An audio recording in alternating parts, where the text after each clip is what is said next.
Bismillahirrahmanirrahim. Assalamualaikum warahmatullahi wabarakatuh.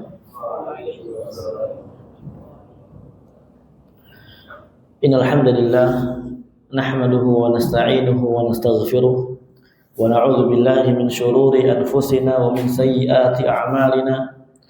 Man yahdihillahu fala mudilla lahu wa may yudlil fala hadiya lahu. Asyhadu an la ilaha illallah wahdahu la syarika lahu wa asyhadu anna Muhammadan 'abduhu wa rasuluh. Amma ba'du, fa ayyuhal jamaah rahimani Allah wa iyyakum. Kita bersyukur kepada Allah Subhanahu wa taala yang telah memberikan kita hidayah dan taufiknya, yang telah memberikan kita pertolongannya sehingga Allah Azza wa Jalla mampukan kita untuk terus belajar ilmu agama. Yang mana dengan mempelajari ilmu agama seorang akan selamat dari yang namanya kebodohan. Seorang akan selamat dari yang namanya kerusakan, karena sebab daripada kerusakan baik dunia ataupun akhirat intinya kata para ulama adalah kebodohan, kejahilan. Yang mana kejahilan ini dikarenakan tidak ada orang yang mau belajar ilmu agama.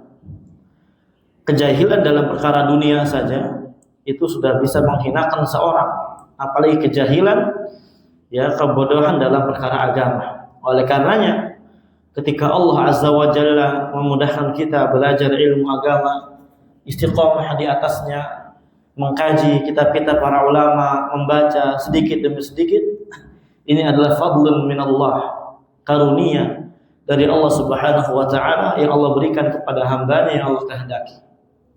Maka bersenanglah dengan hal tersebut. Sebagaimana Allah firmankan, "Qul bi fadlillahi wa bi rahmatihi wa bidzalika falyafrahu huwa khairum mimma yajma'un." Katakanlah, dengan karunia yang Allah berikan kepada kita dan rahmatnya, bersenanglah, tampakkanlah kesenangan kita.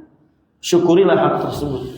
Karena hal tersebut, rasa senang kita terhadap keutamaan karunia yang Allah berikan kepada kita itu lebih utama, lebih baik daripada apa yang mereka kumpulkan dari perkara dunia ini. Allahul musta'an. Jamaah, bapak-bapak yang dirahmati Allah Subhanahu wa taala, kita masih melanjutkan pertemuan yang kelima atau keenam di dalam membaca kitab Kasyfus Syubuhat, menyingkap kerancuan di dalam perkara akidah, terlebih khusus di dalam perkara tauhid al-ibadah atau uluhiyah, yang ditulis oleh Imam Da'wah, Imam Syekhul Islam Muhammad bin Abdul Wahhab At-Tamimi An-Najdi rahimahullahu taala rahmatan wasi'ah, dengan menggunakan syarah Al-Imamul 'Allamah Shalih Al-Fauzan hafizahullahu taala wa ra'ah wa saddadah. Kita kemarin terakhir membahas tentang awal Rasul yang diutus oleh Allah Azza wa Jalla untuk menegakkan tauhid itu adalah Nuh alaihissalam. Kemudian akhirnya adalah Nabi Muhammad sallallahu alaihi wasallam. Insyaallah malam ini, pertemuan ini kita akan awali dengan pembahasan sebab Allah Azza wa Jalla mengutus Nuh kepada kaumnya. Sebab Allah Azza wa Jalla mengutus Nabi Nuh kepada kaumnya. Apa sebabnya? Maka dikatakan di sini, arsalallahu ila qaumihi lamma ghalaw fi shalihin. Allah Azza wa Jalla mengutus Nabi Nuh kepada kaumnya ketika kaumnya tersebut ghulu kepada orang-orang soleh. Apa arti ghulu? Nah, kita akan bahas di sini. Qala wal ghulu huwa mujawazatul haddi, melampaui batasan yang telah ditetapkan oleh Allah Subhanahu wa taala. Ya, ghulu artinya adalah melampaui batasan dari yang telah ditetapkan oleh syariat Islam. Naam.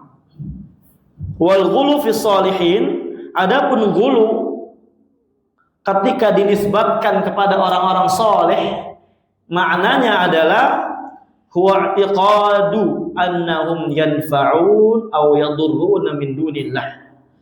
Seorang berkeyakinan bahwasanya orang soleh tersebut bisa memberikan manfaat atau memberikan mudarat bersamaan Allah Subhanahu wa taala. Jadi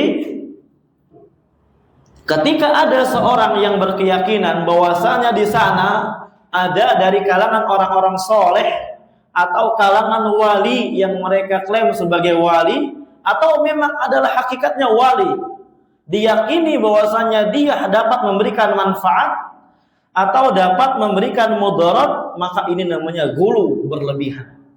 Dari sisi mana korelasinya dengan definisi secara bahasa mujawazatul had?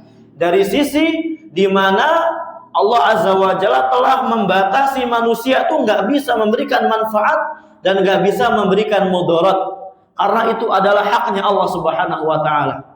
Ya, kapan ada yang berkeyakinan demikian, dia telah gulu melampaui batas. Batasan yang Allah Azza wa Jalla telah gariskan. Dan ini gulu dalam orang-orang soleh ini adalah gulu dalam perkara rububiyah. Tauhid rububiyah berarti dia cacat di dalam tauhid rububiyahnya. Ya, cacat di dalam tauhid rububiyahnya. Walaupun tidak semua orang yang gulu kepada orang-orang soleh dia meyakini hal yang tadi kita katakan. Ya, tapi kebanyakannya kayak gitu.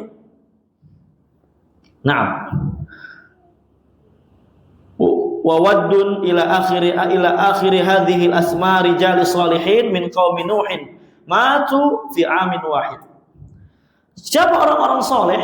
Ya, siapa orang-orang soleh yang Allah Azza wa Jalla utus Nabi Nuh kepada mereka?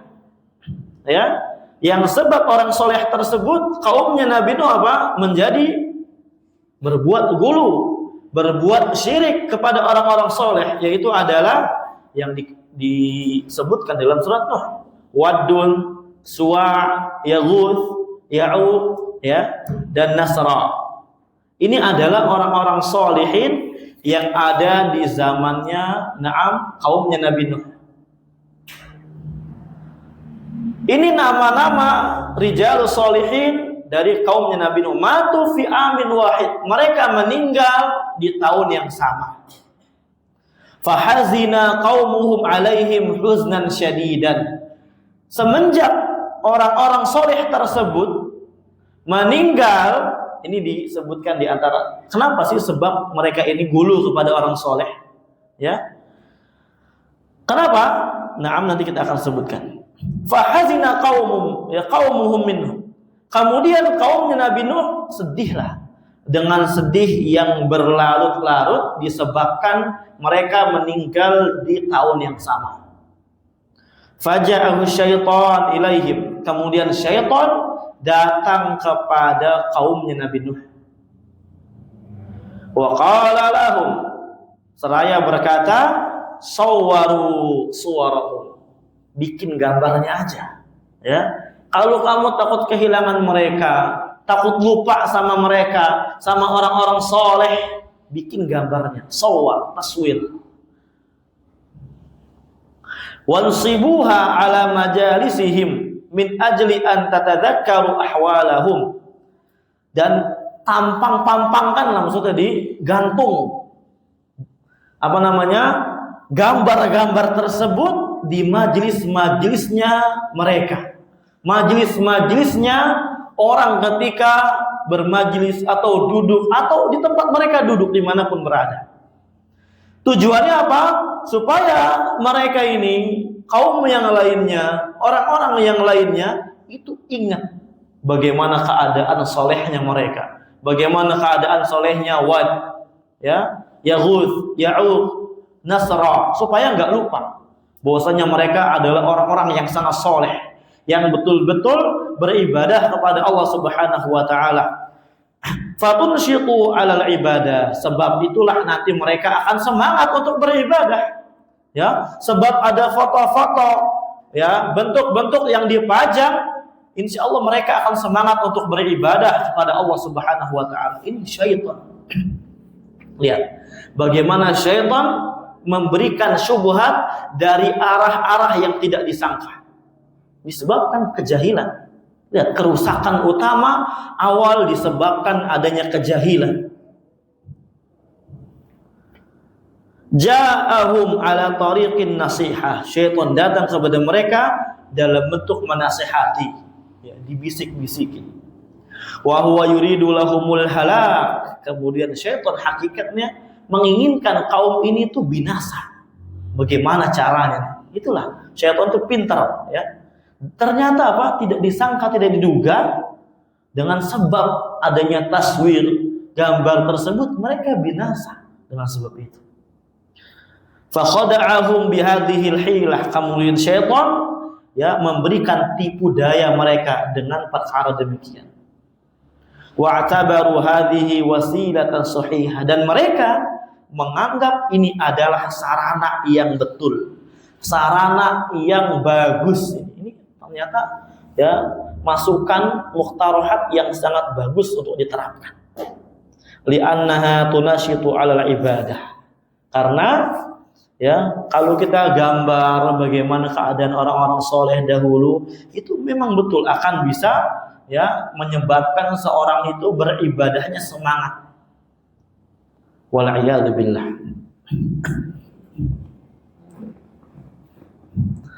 Awal-awal, ya, ketika di zamannya awal bikin itu belum terjadi kesyirikan. Masih berada di niat awal. Niat pertama-tama sebab adanya gambar tersebut.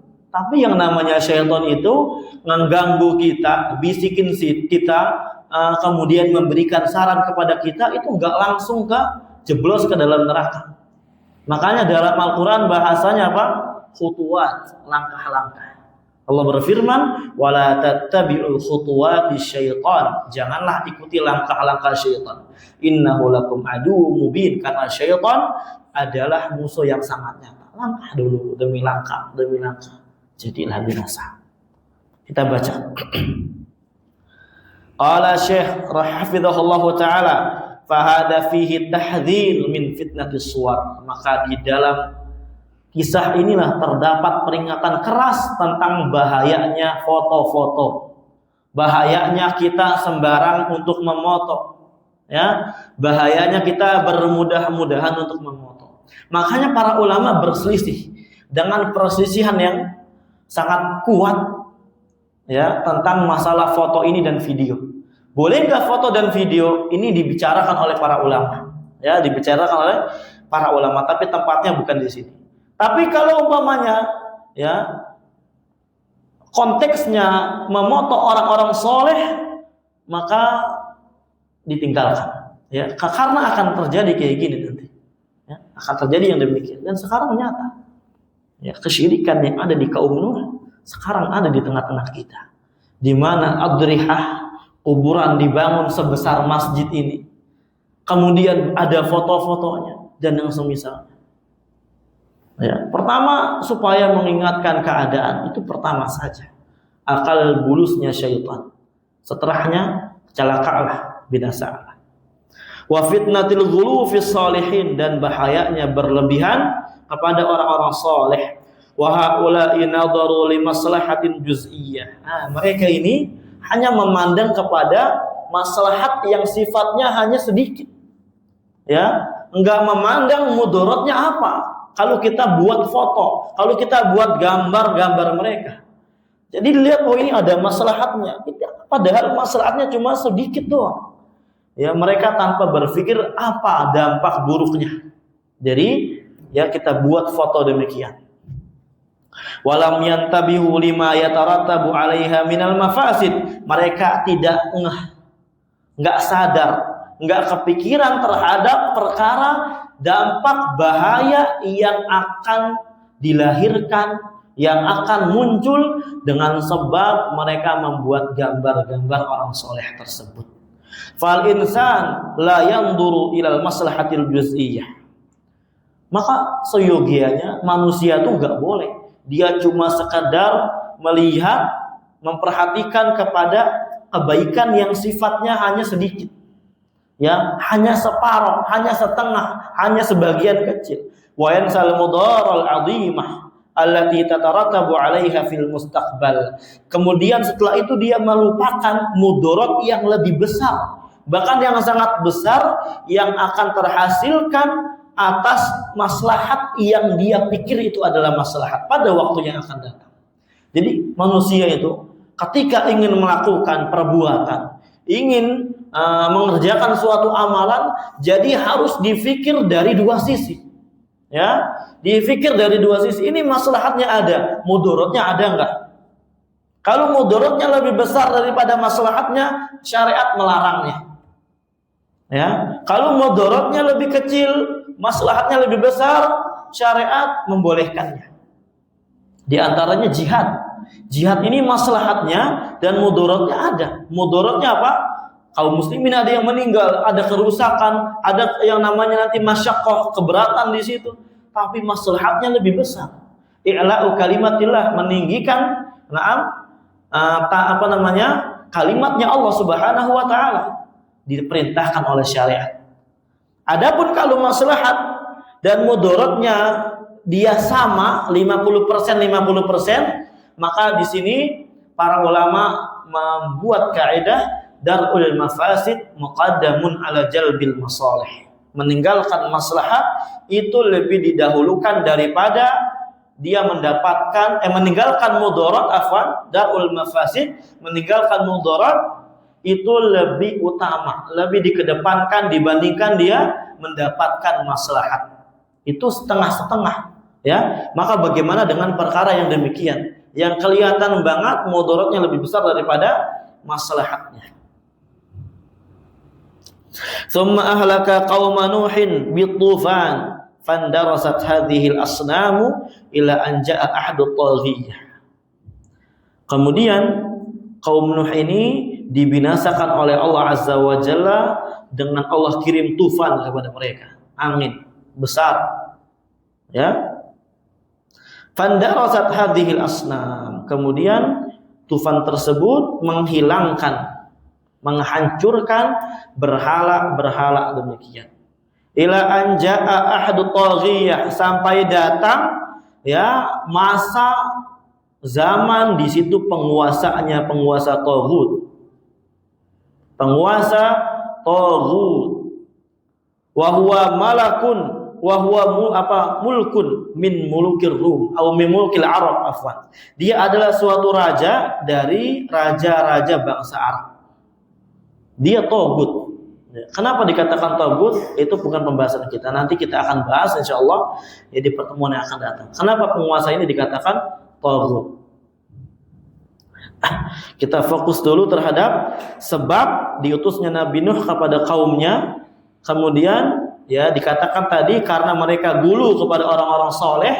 Sebab mereka gulu kepada orang-orang soleh apa? Udah kita sebutkan tadi. Karena orang soleh itu meninggal, kemudian khawatir lupa bagaimana keadaan semangatnya mereka, ibadahnya mereka, maka mereka berinisiatif, ya, syaitan datang bisikin mereka supaya apa? Membangun atau membuat yang namanya gambar-gambar mereka. Kemudian hilang itu semua disebabkan adanya tufan. Sampailah datang penguasa taghut, yaitu raja dari kerajaan yang dia itu bangsa Arab, yuqalu lahu Amr bin Luhay al-Khuzai atau Khuzai. Namanya adalah Amr al-Khuzai. Wa kana lahu sultan al-Hijaz, dan ini dia memiliki kekuasaan di negeri Hijaz. Hijaz ini negeri Arab. Ya. Arab Saudi sekarang, Hijaz. Hijaz ini Makkah dan yang sekitarnya. Wa kana fi awali amri rajulan nasikan ala dini qaumihi walakin dhahaba ila Syam lil ilaj. Ya, ini penguasa ini sebenarnya awal-awalnya dia adalah seorang lelaki yang beribadah di atas agama kaumnya. Ya, beribadah di atas agama kaumnya yang dia dapati di Hijaz.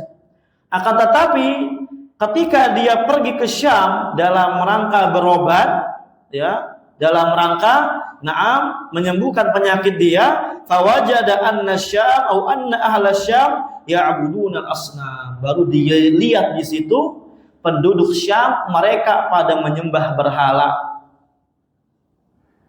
Mereka menyembah berhala, patung-patung. Fadakhala fi fikrihi hadha syai' faja'a ila ahli al-Hijaz wal Jazirah fada'ahum ila syirki. Kemudian perkara tersebut masuklah ke otak dia, kepikirannya, ya, pemikirannya. Kemudian apa? Ingin yang namanya membuat asnam juga, membuat berhala juga. Kemudian setelah pulang dari Syam, ya, dia datang ke penduduk Hijaz dan Jaziratul Arab. Fada'ahum ila syirki. Kemudian menyeru mereka untuk berbuat syirik. Wajah syaitan fa'arsyadahu ila mawatinil asnam allati kanat tu'badu inda qaumi Nuh. Kemudian syaitan datang kepada dia dan menunjukkan pemimpin tersebut, menunjukkan raja tersebut ke suatu tempat yang sebenarnya udah habis tempat tersebut, udah binasa, dengan sebab tufan tadi. Yang mana tempat tersebut dahulu, ya, itu diletakkannya berhala-berhala yang biasa diibadahi oleh kaumnya Nuh. Wallati safa 'alaiha ar-ruml ba'da tufan, yang mana berhala tersebut sebenarnya udah hilang, udah tertimpa pasir-pasir Arab, udah tertimpa yang namanya gurun, setelah adanya tufan yang tadi kita katakan. Faharafaha, kemudian dicari, digali, mana nih berhala-berhala ini, mendapatkan, ya, wahyu dari syaitan, ilham dari syaitan.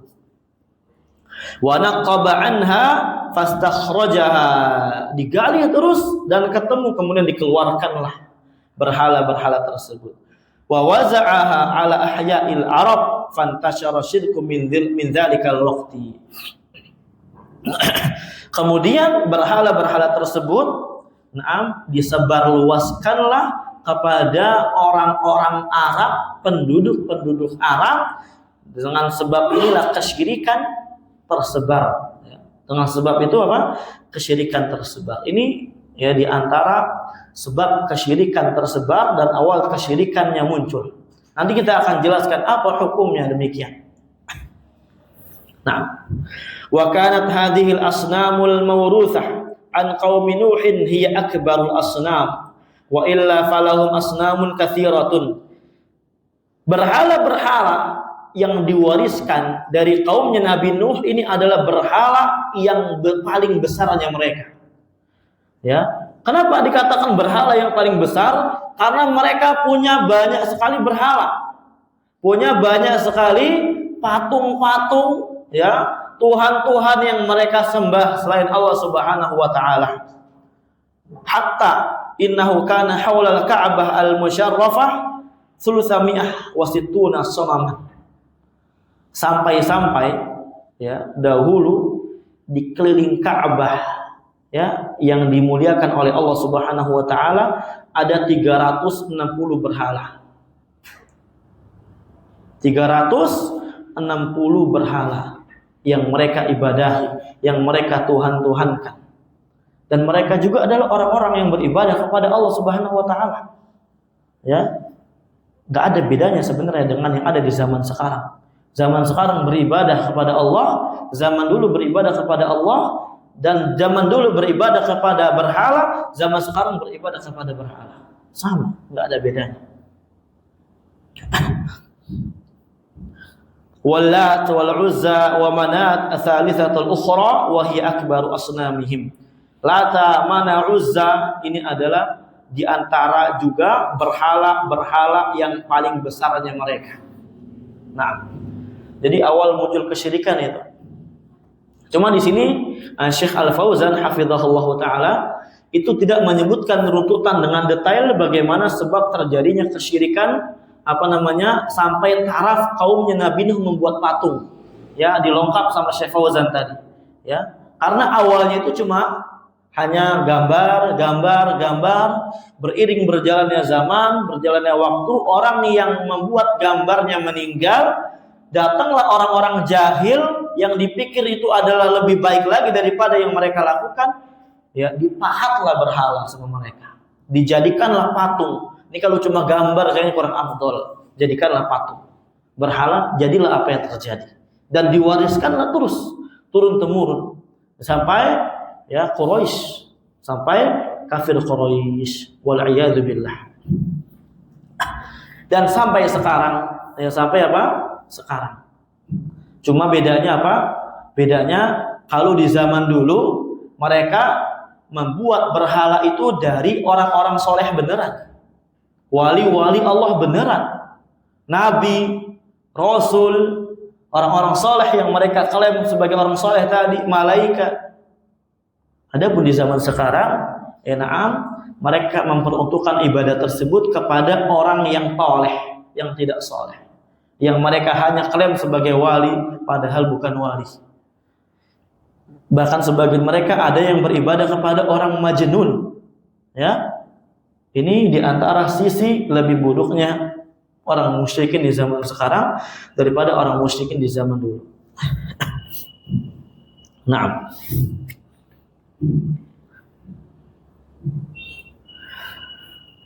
Qala Imam Da'wah rahimahullahu ta'ala waddin waswa'in wa yaghutha wa ya'uqa wa nasra wa akhir rusul Muhammad SAW wa huwa alladhi kasara suara haula'i salihin.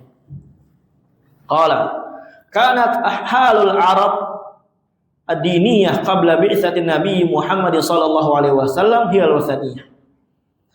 Keadaan orang-orang Arab di zaman dahulu dari sisi agamanya sebelum diutus Nabi Shallallahu Alaihi Wasallam, mereka ini adalah orang-orang yang menyembah berhala, orang-orang yang berkeyakinannya ibadahnya kepada berhala sebelum diutus Nabi, dan Allah menamai mereka dengan orang musyrik. Padahal sebelum diutus apa? Nabi Shallallahu Alaihi Wasallam. Summa ba'athallahu nabiyahu Muhammadan sallallahu alaihi wasallam bi millati Ibrahimil Hanifiyah as-samahah wa da'ahum ila tauhid bi Ka'bah atau bi Makkah afwan. Wa baqiya 13 sanatan yad'uhum ila tauhid wa yunkiru alaihim ibadatal asnam fastajaba lahum man arada Allahu lahul hidayah minas sahabah alladziina aslamu ma'ahu fi Makkah. Kemudian setelah Allah Azza wa Jalla utus Nabi Muhammad sallallahu alaihi wasallam dengan membawa agamanya Nabi Ibrahim, agama yang Hanafiyah. Agama Hanifiyah itu adalah agama yang muqbil 'ala Allah. Dia betul-betul hanya mengikhlaskan agamanya, mengikhlaskan ibadahnya hanya kepada Allah Subhanahu wa taala satu-satunya. Memurnikan tauhid hanya kepada Allah, ya, baik rububiyah ataupun uluhiyah, ya, ataupun asma wa sifat. Tidak tariku tauhid, bukan orang-orang yang meninggalkan tauhid. Naam. Dan dia mu'rid amma siwah, dia menentang agama, keyakinan selain daripada yang demikian, daripada kesyirikan. Dan ini di antara apa? Di antara agamanya Nabi Ibrahim, di antara keyakinannya Nabi Ibrahim yang harus kita terapkan di zaman sekarang. Naam. Akan tetapi sangat disayangkan di zaman sekarang, ya, karena kejahilan sebagian orang, mereka tidak menerapkan konsekuensi tauhid. Mereka tidak menerapkan yang namanya hakikat tauhid dan konsekuensi tauhid. Sebagian mereka telah paham apa itu tauhid, ya, dari kalangan orang-orang yang telah mengaji. Sebagian mereka telah paham apa itu syirik, akan tetapi prakteknya sebagian mereka nol.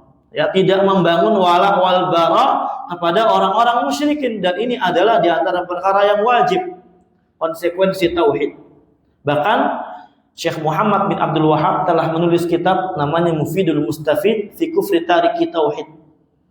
Ya, disebabkan tulisan itu adalah karena, ya, di zaman itu ada suatu daerah yang mana penduduknya tuh murtad, keluar dari agama Islam, dan sebab murtadnya mereka karena mereka bukan membangun loyalitas kepada orang-orang ahli tauhid, malah memusuhi ahli tauhid. Dan sebaliknya dia membangun loyalitas kepada ahli syirik. Na'udzubillah. Ini orang-orang yang dia belajar tauhid dengan runut, silsilah, dengan syarah para ulama yang benar, kemudian dia terus belajar dengan benar dan dijelaskan dengan benar, didetailkan, dia akan paham konsekuensi tauhid.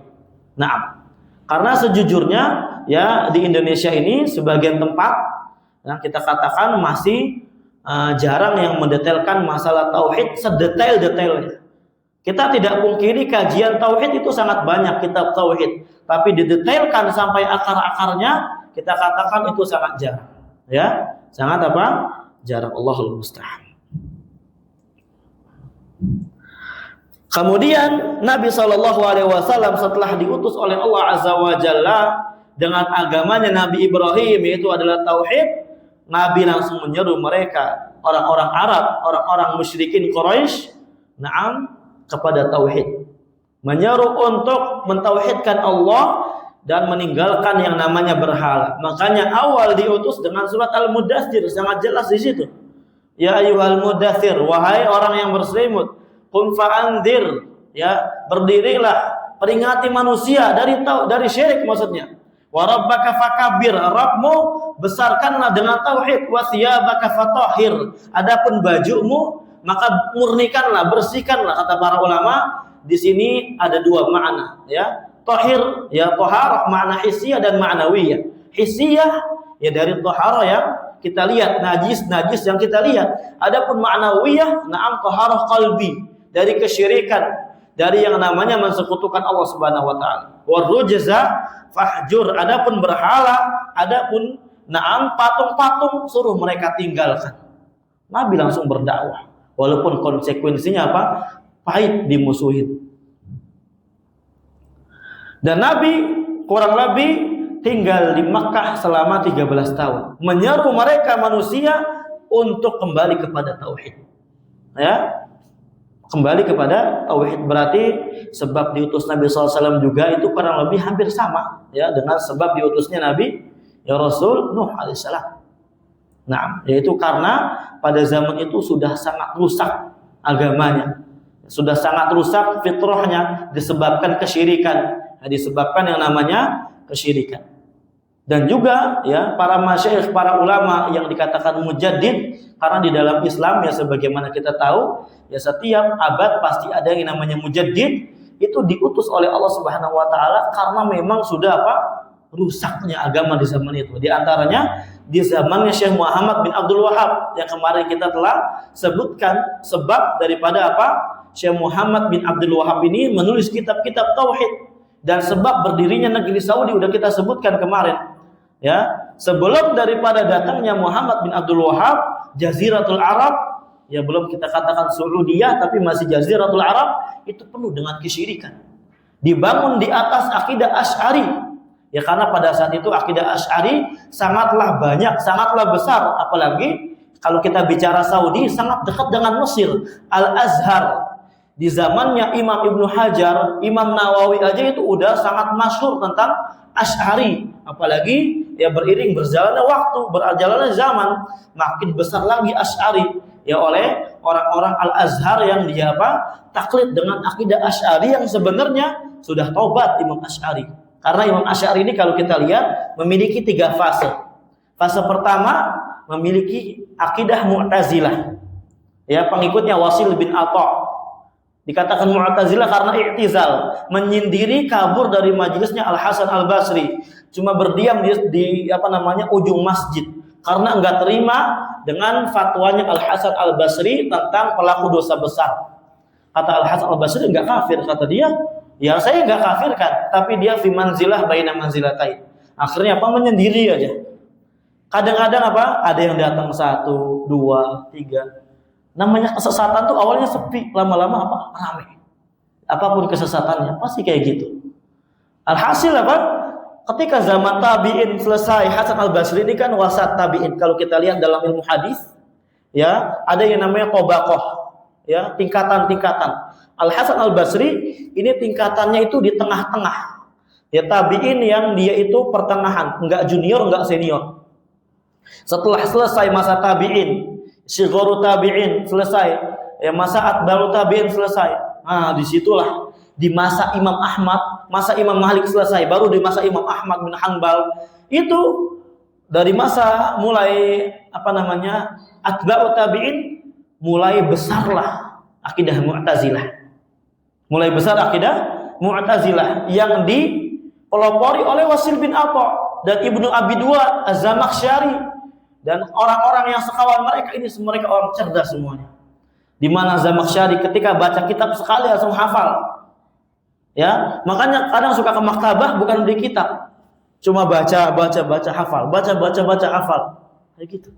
Terkadang ya, setelah itu diusir sama orang yang punya maktabah. Ternyata kamu cuma baca doang ya, enggak mau beli, sana pergi. Akhirnya kesel beliau, disewanya tuh maktabah. Kurang lebih 2 hari 3 hari disewa, habis semua maktabah dibacanya semuanya.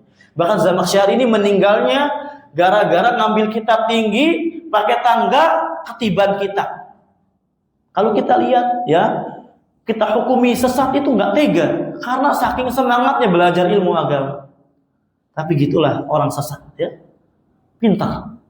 Wasil bin Atha nggak bisa ngomong ra, bukan r nggak ada ya, ra, nggak bisa ngomong ra. Ya, karena orang-orang pada saat itu zamannya tabi'in ingin mempermalukan Wasil bin Atha, dikumpulkannya semua ulama, orang awam dikumpulkan dan dikagetkan supaya supaya Wasil bin Atha ini ceramah langsung di depan khalayak ramai dan tanpa persiapan. Tujuan supaya malu, karena yang namanya nggak bisa ngucap huruf ra itu sangat aib di orang Arab itu. Nggak bisa ngucap huruf ra itu sangat aib bagi orang-orang Arab. Akhirnya dipanggil Wasil bin Atha, disuruh ceramah. Tiba-tiba saya disuruh ceramah, enggak ada persiapan dulu, enggak ada yang namanya diskusi sebentar. Tapi karena kecerdasannya Wasil bin Atha, dari awal khutbah sampai akhir enggak ada yang namanya huruf ra. Dari yang adanya huruf ra diganti dengan muradifnya, dengan sinonimnya. Kalau kita kan gagal, baru alhamdulillahirabbil darra. Dan khutbahnya sekarang ada ya, itu menjadi kurikulum S1-nya di Lipia. Kalau S1-nya bukan S1 bahasa, bukan syariah. Bagi yang belajar S1 syariah di Lipia atau S1 syariah S1 bahasa di Lipia atau di kampus-kampus Timur Tengah, pasti dia akan mendapatkan khutbahnya Wasil bin Atha enggak ada huruf ra-nya sedikit pun. Mungkin alhamdulillahi wahda wassalatu wassalam ala rasul, mungkin diganti nabi dan sebagainya. Ajib. Fayata'ajaban nas, manusia takjub dengan kecerdasan dia. Makanya akidahnya Wasil bin Atha ini Mu'tazilah itu diiyakan sama pemimpin pada saat itu. Ketika Khulafa Harun Rasyid meninggal, dilanjutkan oleh Ma'mun bin Harun Ar-Rasyid. Disitulah mulai ya Mu'tazilah ya sangat terkenal, menjadi akidah resmi negara, kerajaan. Dilanjutkan oleh Mu'tasim billah, dilanjutkan oleh Mutawakkil ala Allah kalau nggak salah. Kemudian terakhir Al-Wathiq billah, yang di situ Wathiq billah cuma 5 tahun kalau nggak salah. Sebab rujuknya Wathiq billah ini karena adanya salah satu ulama ya, yang dia Ahlussunnah wal Jamaah, Abu Abdurrahman siapa namanya lupa, dia berdebat dengan Ibnu Abi Duat di tengah-tengah pemimpin di kehadirannya Wathiq billah. Dan pada saat itu yang namanya fitnah khalqul Quran, Al-Quran itu adalah makhluk sangat kejam. Itu Abul Hasan Asy'ari di situ dulu Mu'tazilah. Para ulama yang enggak menetapkan Quran adalah makhluk di penjara. Semua menetapkan Quran makhluk kecuali Imam Ahmad bin Hanbal, Imam Sunnah. Rela dicambuk, rela diapain, panjang ceritanya. Ceritanya sangat panjang perkara ini. Kemudian setelah itu, perdebatan Ibnu Abi Duat nggak bisa jawab sehingga Wathiq billah, dia rujuk kemudian melepaskan yang namanya Imam Ahmad bin Hanbal. Kemudian Asy'ari ini, Abul Hasan Asy'ari tobat dari mazhab Mu'tazilah, ingin membantah Mu'tazilah, tapi salahnya menggunakan akal juga. Karena kan Mu'tazilah kan dikenal dengan orang-orang filsafat, orang-orang ahlul kalam, mantiq. Abul Hasan Asy'ari mau bantah mereka dengan mantik juga, dengan kalam, dengan filsafat. terjatuhlah kepada kekeliruan yang besar juga, yaitu adalah terbentuklah akidahnya Asy'ari. Ya, terbentuk akidah apa? Asy'ariyah. Yang mana Asy'ariyah di Ahlul Kalam. Sekarang kita sangat ma'ruf di antara Ahlul Kalam, orang filsafat Asy'ariyah, Maturidiyah. Ya. Nah, akhirnya Asy'ari tobat, kembali ke Ahlussunnah wal Jamaah, menulis pernyataan tersebut di dalam kitab Risalah ila Ahli Thighar, dan juga di antaranya Al-Ibanah an Usuli Diyanah, tentang tobatnya beliau dari akidah Asy'ari. Tapi pengikutnya enggak mau ikut. Kembali kepada Imam Dakwah Mujaddid, diberantas semua itu pada saat itu, dan jadilah negeri Saudiyah karena bersama Muhammad Al-Saud, ya, pemimpin Uyainah pada saat itu, di mana beliau ketika dakwah di Dir'iyah diusir. Allahu musta'an. Itu Mujaddid, ya. Makanya Imam Dakwah Mujaddid beliau, ya, menghidupkan yang sudah hampir mati dari agama ini, tauhid ini. Makanya rujukan kita di antaranya apa? Dalam tauhid Imam Dakwah. Dan Imam Dakwah enggak membawa mazhab baru, enggak. Beliau bahkan sangat terpengaruh dengan mazhabnya Syekhul Islam Taimiyah. Ya, di dalam kitab-kitabnya bisa kita rasakan itu. Makanya fitnah besar bagi orang yang mengklaim yang dia berbicara kepada Syekhul Islam Muhammad bin Abdul Wahhab bahwasanya membawa pemikiran baru. Enggak. Dia belum baca bukunya Syekh Muhammad bin Abdul Wahhab. Nah, semuanya sama, ya, kesyirikan adanya. Ya. Tapi bedanya apa? Kalau Nabi SAW kafir Quraisy, kalau Syekh Muhammad bin Abdul Wahhab dari kalangan kaum muslimin. Nah, wa yukiru alaihim ibadat al-asnam, Nabi mengingkari beribadah kepada berhala. Kemudian orang yang Allah inginkan kebaikan, Allah inginkan hidayah dari sahabat Nabi SAW, maka mereka menerimanya. Mereka Islam di Mekah. Ya, mereka apa? Islam di Mekah. Alhamdulillah. Summa inna Allah adina lahum bil hijrah ilal Habasyah, summa ilal Madinah. Kemudian Allah izinkan mereka sahabat karena ujian yang sangat besar, ujian yang sangat parah, ujian yang sangat dahsyat, untuk hijrah ke Habasyah. Karena pada saat itu cuma beberapa orang yang Islam. Lihat Ammar bin Yasir dan yang semisalnya apa? Ya, mendapatkan yang namanya kekangan, disuruh berbuat kufur, disuruh mengucap kalimat kufur, bahkan sebagian sahabiat ada yang dibunuh ketika enggak mau, makanya diputuskan hijrah ke Habasyah. Ya, karena pada saat itu negeri Habasyah pemimpinnya netral, enggak memikirkan bagaimana tentang Islam. Ini dipelajari di sirah. Nah, kemudian hijrah ke Madinah, Nabi hijrah juga ke Madinah. Wajtama haulahul muhajirun ansar. Kemudian berkumpul di sini Nabi orang muhajir dan orang ansar. Nah, mungkin azan dulu. Ilahuna. Alhamdulillahirabbil alamin. Bismillahirrahmanirrahim. Wassalatu wassalamu ala rasulillah. Nah, kemudian Nabi SAW hijrah ke Madinah, dan di sisi beliau berkumpul antara al-muhajirun wal ansar, orang-orang yang berhijrah dari Mekah ke Madinah, dan al-ansar, orang-orang yang menolong ketika orang muhajirin hijrah ke Madinah. Wa kawwana juyushat tauhid, kemudian Nabi membentuk bagaimana tentara-tentara tauhid untuk membantai yang namanya Makkah, kaum musyrikin. Wa saru yaghzuna al-musyrikin, maka saat itu Nabi dan para sahabat, orang muhajir dan ansar memerangi orang-orang musyrikin. Ila anja'a fi sanah thaminah min al-hijrah ila Makkah fatihan wa sarat Makkah tahta sultanir Rasul, sampai datang tahun ke-8 Hijriyah, baru Makkah, Fathu Makkah, menang di situ, dan Makkah menjadi di bawah kepemimpinan Nabi SAW. Jadi tujuan diberikan kisah demikian, diberikan kisah awalnya diutus Nabi Nuh, kemudian diutus Nabi SAW, kemudian bagaimana Nabi dengan para kaum musyrikin. Itu nanti tujuannya apa? Ingin memberikan syahid daripada kisah tersebut, hakikat daripada tauhid, esensi tauhid. Tauhid itu apa sih?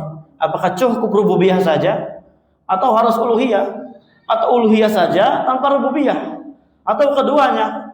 Ketika keduanya telah muncul, telah ada pada diri kita, kemudian syirik dalam asma wa sifat, ini bagaimana? Ini harus dirinci, ya, harus dirinci. Nanti kita akan bahas insyaallah taala. Ya, di sini banyak sekali syahid yang menunjukkan hakikat daripada dakwah tauhid. Nah, hakikat daripada dakwah tauhid makanya dikatakan kasyfus syubhat, menyingkap kerancuan di dalam pemahaman agama. Ini syubhat pertama tentang kerancuan, ya, pemahaman terhadap tauhidillah rabbil alamin, tentang tauhid Allah Subhanahu wa taala, di mana kebanyakan kaum muslimin haqqul yakin, ya, kita katakan dengan sebenar-benarnya realita yang ada itu gagal paham terhadap perkara tauhid. Makanya Syekh Muhammad bin Abdul Wahab juga sampai menulis kitab tafsir kalimat tauhid, tafsir tentang kalimat tauhid, karena banyak sekali orang yang mentafsirkan kalimat tauhid serampangan. Di situ beliau bawakan banyak sekali tafsir-tafsir, ya, orang-orang yang menyimpang, di antaranya la khaliqa illallah, la qadira 'alal ikhtira' illallah, kemudian la wujuda illallah dan semisalnya. Nah, insyaallah kita akan lanjutkan lagi kajian kita pada pertemuan pekan depan biidznillah tabaraka wa taala. Jazakumullahu khairan katsira wa barakallahu fikum. Ila huna walhamdulillahi rabbil alamin. Subhanallahi wa bihamdihi. Assalamualaikum warahmatullahi wabarakatuh.